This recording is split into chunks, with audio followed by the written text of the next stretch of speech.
Welcome back to my dear students. आज हम लोग मेन फोकस करेंगे NEET एग्ज़ाम पे, जो मेडिकल के लिए ऑल ओवर इंडिया बेसिस पे टेस्ट होता है। मैं एक आज ऐसा टिप्स बताने जा रहा हूँ जो कहीं किसी भी जगह ये नहीं बताया जाता कि एग्ज़ाम को एनालिटिकली कैसे अटेम्प्ट करना है। सबसे इम्पॉर्टेंट चीज़ है कि जो भी कंसेप्ट आप जानते हो, जिस भी प्रॉब्लम का आंसर जानते हो आप, उसको मोस्ट इफ़ेक्टिवली कैसे, जो टाइम फ्रेम होता है 3 आवर्स का, उसमें हम 180 प्रॉब्लम को कैसे सॉल्व करेंगे। जैसे आपको पता है कि मेडिकल एग्ज़ाम में biology paper 45 means 90, botany zoology each 45, 90 questions, chemistry 45 and physics 45।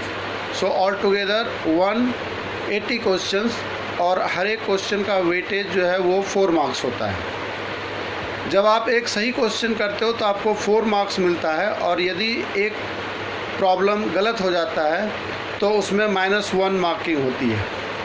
मतलब एक सही क्वेश्चन के लिए आपको 4 मार्क्स मिलता है, और जब आप एक गलत क्वेश्चन करते हो तो आपका 5 मार्क्स डिडक्ट होता है। इसका क्या मतलब हुआ कि जैसे सपोज आपने एक प्रॉब्लम सही किया, आपको 4 मार्क्स मिला, लेकिन दूसरा प्रॉब्लम जैसे आपने गलत कर दिया तो जो 4 मार्क्स आपको मिले थे पहले प्रॉब्लम का, उसमें से भी 1 मार्क जो है वो रिड्यूस हो जाता है, डिडक्ट हो जाता है।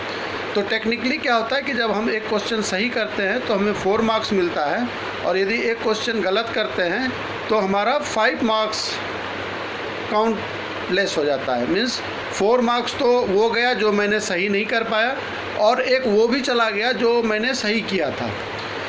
तो आपको ये देखना है कि जैसे हम सिस्टमेटिकली कैसे प्रिपेयर करें।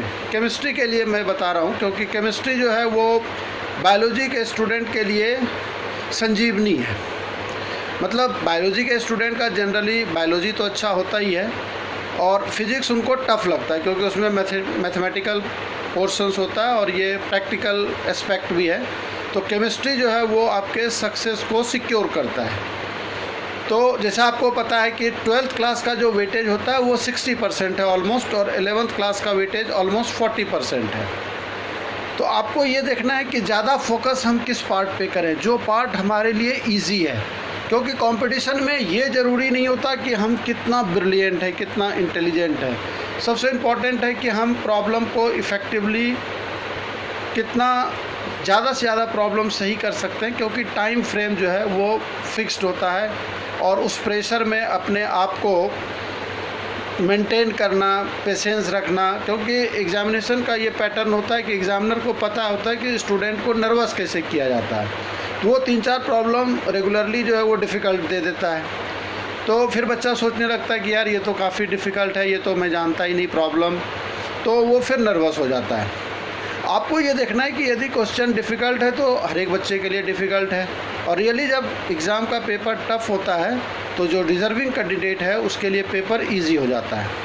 तो चलो आपको मैं ये बता रहा हूँ कि क्वेश्चन को कैसे अटेम्प्ट करना है। उससे पहले मैं ये बताता हूँ कि आपको किस किस पोर्शन को जो ईजी है, जो आप कम एफर्ट में ज़्यादा से ज़्यादा मार्क्स सिक्योर कर सकते हो। ये टिप्स और ट्रिक्स जो है ये काफ़ी इम्पॉर्टेंट है, इसको आपको काफ़ी ध्यान से सुनना है, समझना है, और ये बिल्कुल ही प्रैक्टिकल एस्पेक्ट्स है जो मैंने एनालाइज़ किया है 20-25 ईयर्स में।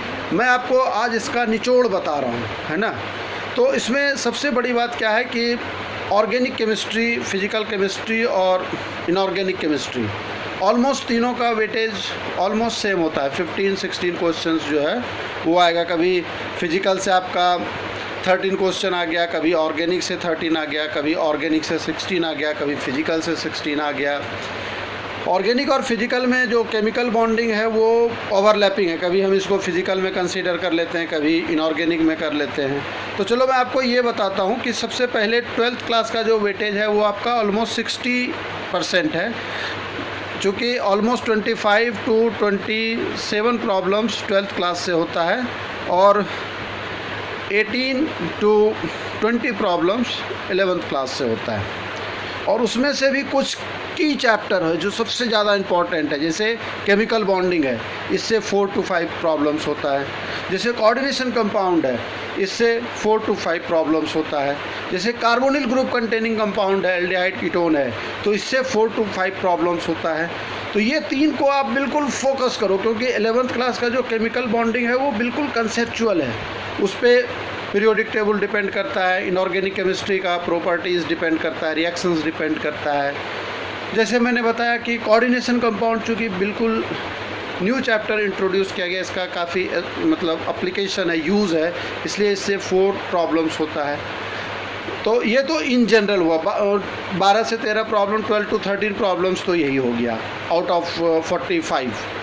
तो ये बिल्कुल आप फोकस करो, केमिकल बॉन्डिंग का कंसेप्ट बिल्कुल क्लियर होना चाहिए आपको, कोऑर्डिनेशन कंपाउंड का बिल्कुल कंसेप्ट क्लियर होना चाहिए, कार्बोनिल ग्रुप कंटेनिंग कंपाउंड बिल्कुल क्लियर होना चाहिए। ये 3 जो है ऑलमोस्ट, ये आपको ऑलमोस्ट 25% हो गए ये 3 चैप्टर्स। चलो मैं और थोड़ा अब आपको डिटेल में लेके चलता हूँ। जैसे ऑर्गेनिक केमिस्ट्री वाइटल पार्ट है, ऑर्गेनिक केमिस्ट्री 12th क्लास के लिए। यदि आप देखोगे परसेंटेज बेसिस पे या नंबर ऑफ प्रॉब्लम्स, तो फिजिकल, ऑर्गेनिक, इनऑर्गेनिक का वेटेज ऑलमोस्ट सेम है। तो सबसे पहले आप ये देखो कि जो organic chemistry, general organic chemistry है, जिसमें कि मैकेनिज़्म आता है जनरल, तो उसका 3 प्रॉब्लम्स आता है। जो जनरल मैकेनिज़्म होता है, न्यूक्लियोफिलिक एडिशन, सब्स्टिट्यूशन, ये सब डिटेल में मैं चैप्टर में बताऊंगा। अभी मैं आज केवल आपको ट्रिक्स बता रहा हूँ। ये बिल्कुल मीन्स ये क्या है, ये सक्सेस मंत्र है बिल्कुल, आप इसको बिल्कुल फोकस करो। तो जो जनरल ऑर्गेनिक केमिस्ट्री है उससे 3 मार्क्स है। फिर आप चैप्टर वाइज चलो, एल्काइल हैलाइड रिएक्शन से 1 प्रॉब्लम है, एरोमेटिक कंपाउंड से 1 और 2 होता है, बायोमॉलिक्यूल से 1 प्रॉब्लम है, कार्बोनिल कंपाउंड से 4 प्रॉब्लम्स है। उसके बाद जैसे आपका केमिस्ट्री इन एवरीडे लाइफ है, उससे 1 प्रॉब्लम है, इन्वायरमेंटल केमिस्ट्री से 1 प्रॉब्लम है। फिर आयुपेक नेम और आइसोमरिज्म से 2 प्रॉब्लम होता है, 2 प्रॉब्लम्स, और प्रैक्टिकल ऑर्गेनिक केमिस्ट्री जो है उससे 1 प्रॉब्लम होता है, ठीक है। उसके बाद चलो आप इनऑर्गेनिक केमिस्ट्री में।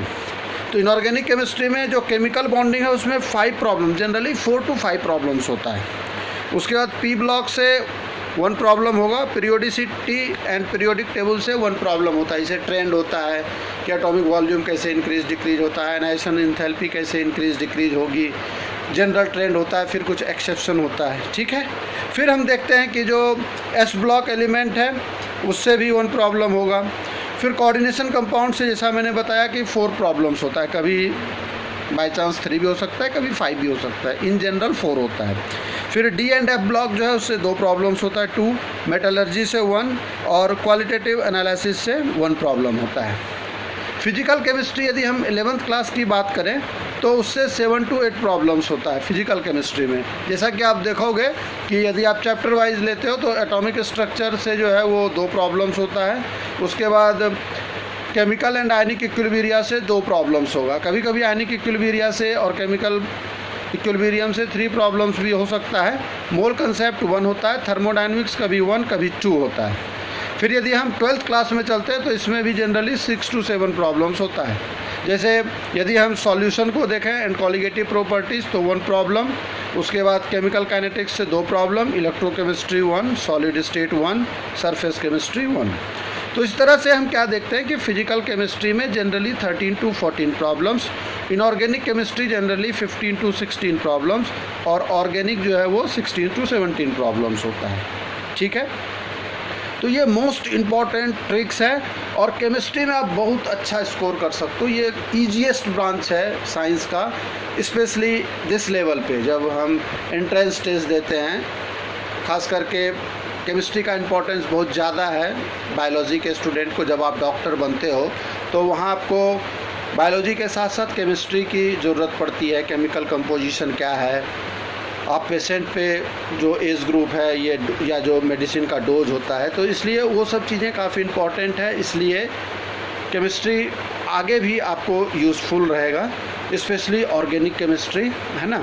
लेकिन यहाँ तो हमें compete करना है, यहाँ 1 मार्क हमारे लिए बराबर है, चाहे मतलब हम एक क्वेश्चन डिफ़िकल्ट चैप्टर से करें, जैसे सपोज आयनिक इक्विलिब्रिया का कोई प्रॉब्लम है, वो आपको सॉल्ट हाइड्रोलिसिस से है, वो काफ़ी कंसेप्चुअल है। सपोज यदि आप इजी प्रॉब्लम करते हो, अच्छा सबसे मेन आपको ये डिसाइड करना है कि जब हम प्रॉब्लम करते हैं तो टाइम हमको ऑलमोस्ट इक्वली डिस्ट्रीब्यूट करना है कि केमिस्ट्री में इतना टाइम देंगे, बायोलॉजी में इतना टाइम देंगे, फिजिक्स में इतना टाइम देंगे। सबसे पहले आपको वो सेक्शन करना है जिसमें काफ़ी स्ट्रांग हो आप।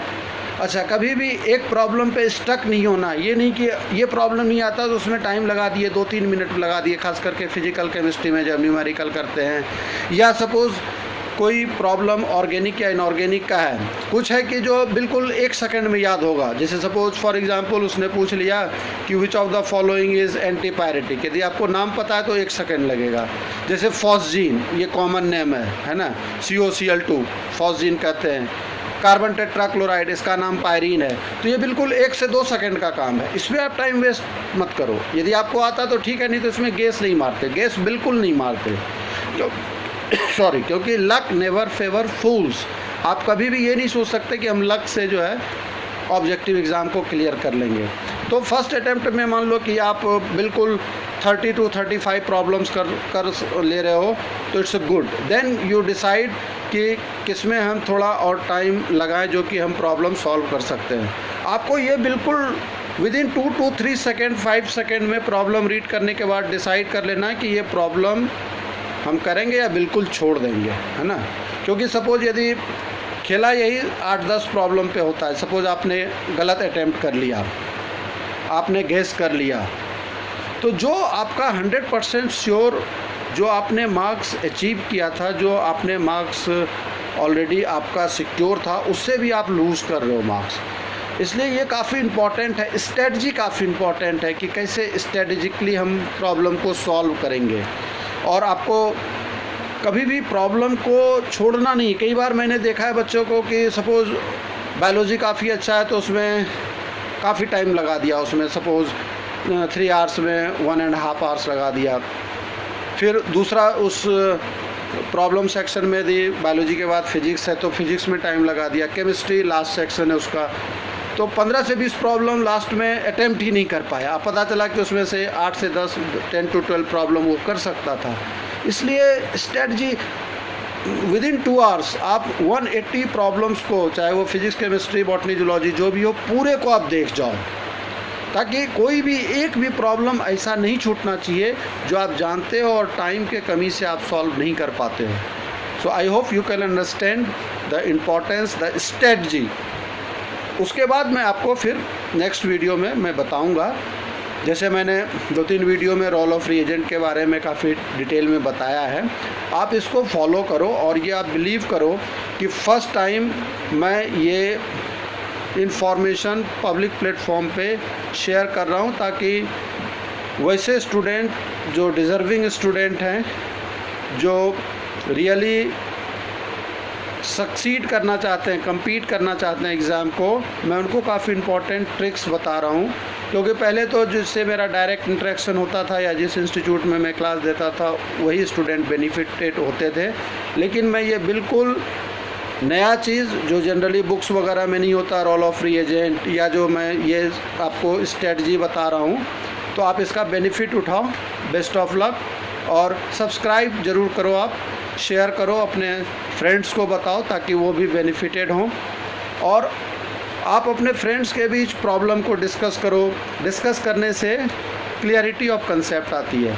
उसके बाद यदि कोई प्रॉब्लम है आपको तो कमेंट बॉक्स में जाकर मुझे आप उस प्रॉब्लम को भेजो, मुझे सेंड करो ताकि मैं उसको रिप्लाई कर सकूं। Thank you, thanks a lot.